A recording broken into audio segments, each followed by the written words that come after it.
Hi fourth graders, I'm here with you today to create an artwork inspired by your poem. You guys have been reading Love That Dog. In the story, the young boy resists the poetry assignments from his teacher. As the story goes on, Jack's confidence in poetry grows. This reminded me of the story we read in the beginning of the year called The Dot.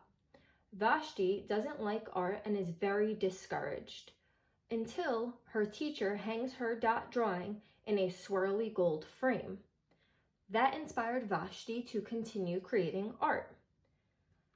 Now that your poems are complete, let's put our imagery of our poems in our own swirly gold frames.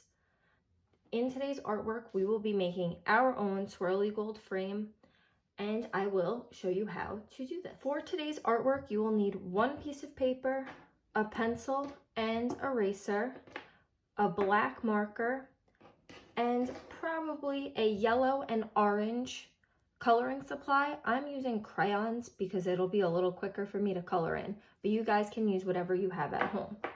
So now to get started, what we are going to do is you guys should be starting with your pencil, okay?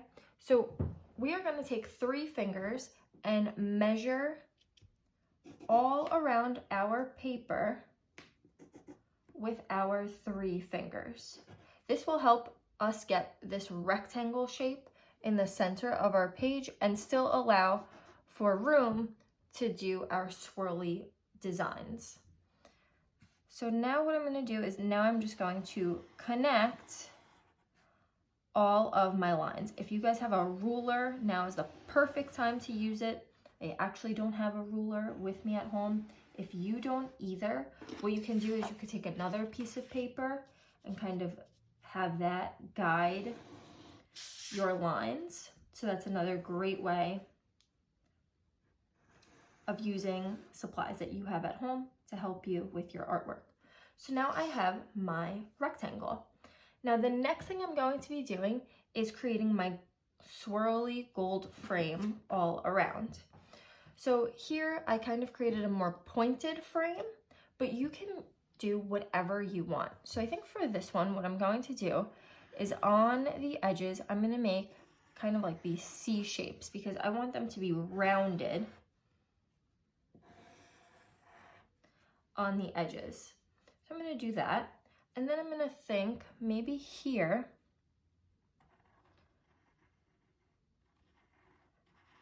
I'm kind of going to do this like leaf pattern. That looks good. And then maybe I'll do the same thing here.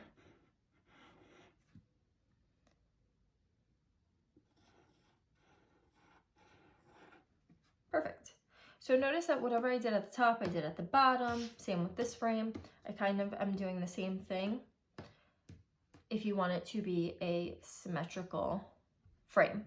So now what I can do is I can make a straight line to connect these points.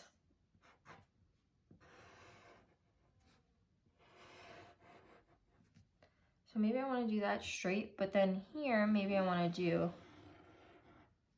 a wavy line. That looks pretty cool.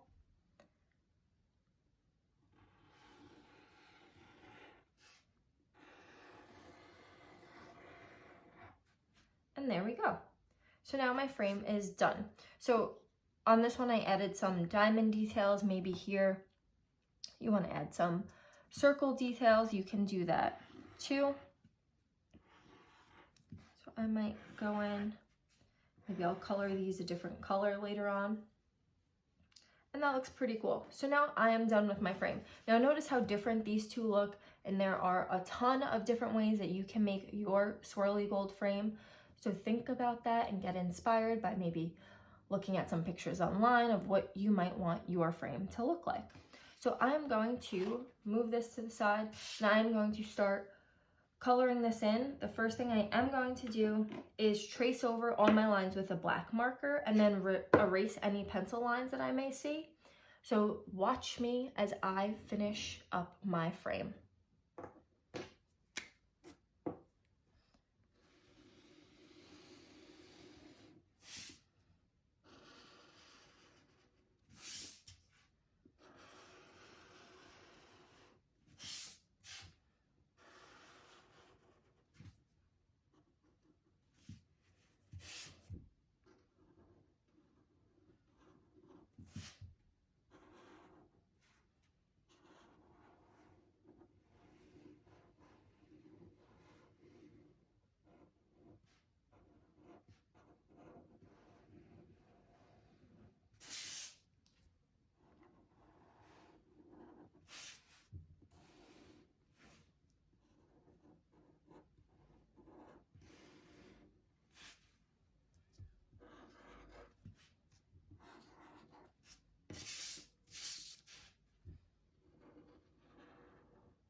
Okay, so now my frame is all colored in. You can see I added a little orange to kind of give a shadow to some parts of my frame, and you guys can do that as well.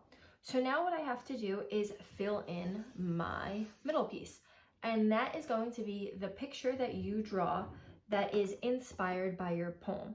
So on the first slide, I talked about the word imagery, which is the words and the language that you use in your poem to kind of help you draw or paint a picture in your head while you're reading your poem. So what I want you guys to do is go back, read your poem one more time, and think about what picture you can draw to give the reader an image that they can look at to understand what your poem is all about. I can't wait to see what you guys come up with, and I hope that you have so much fun with this artwork.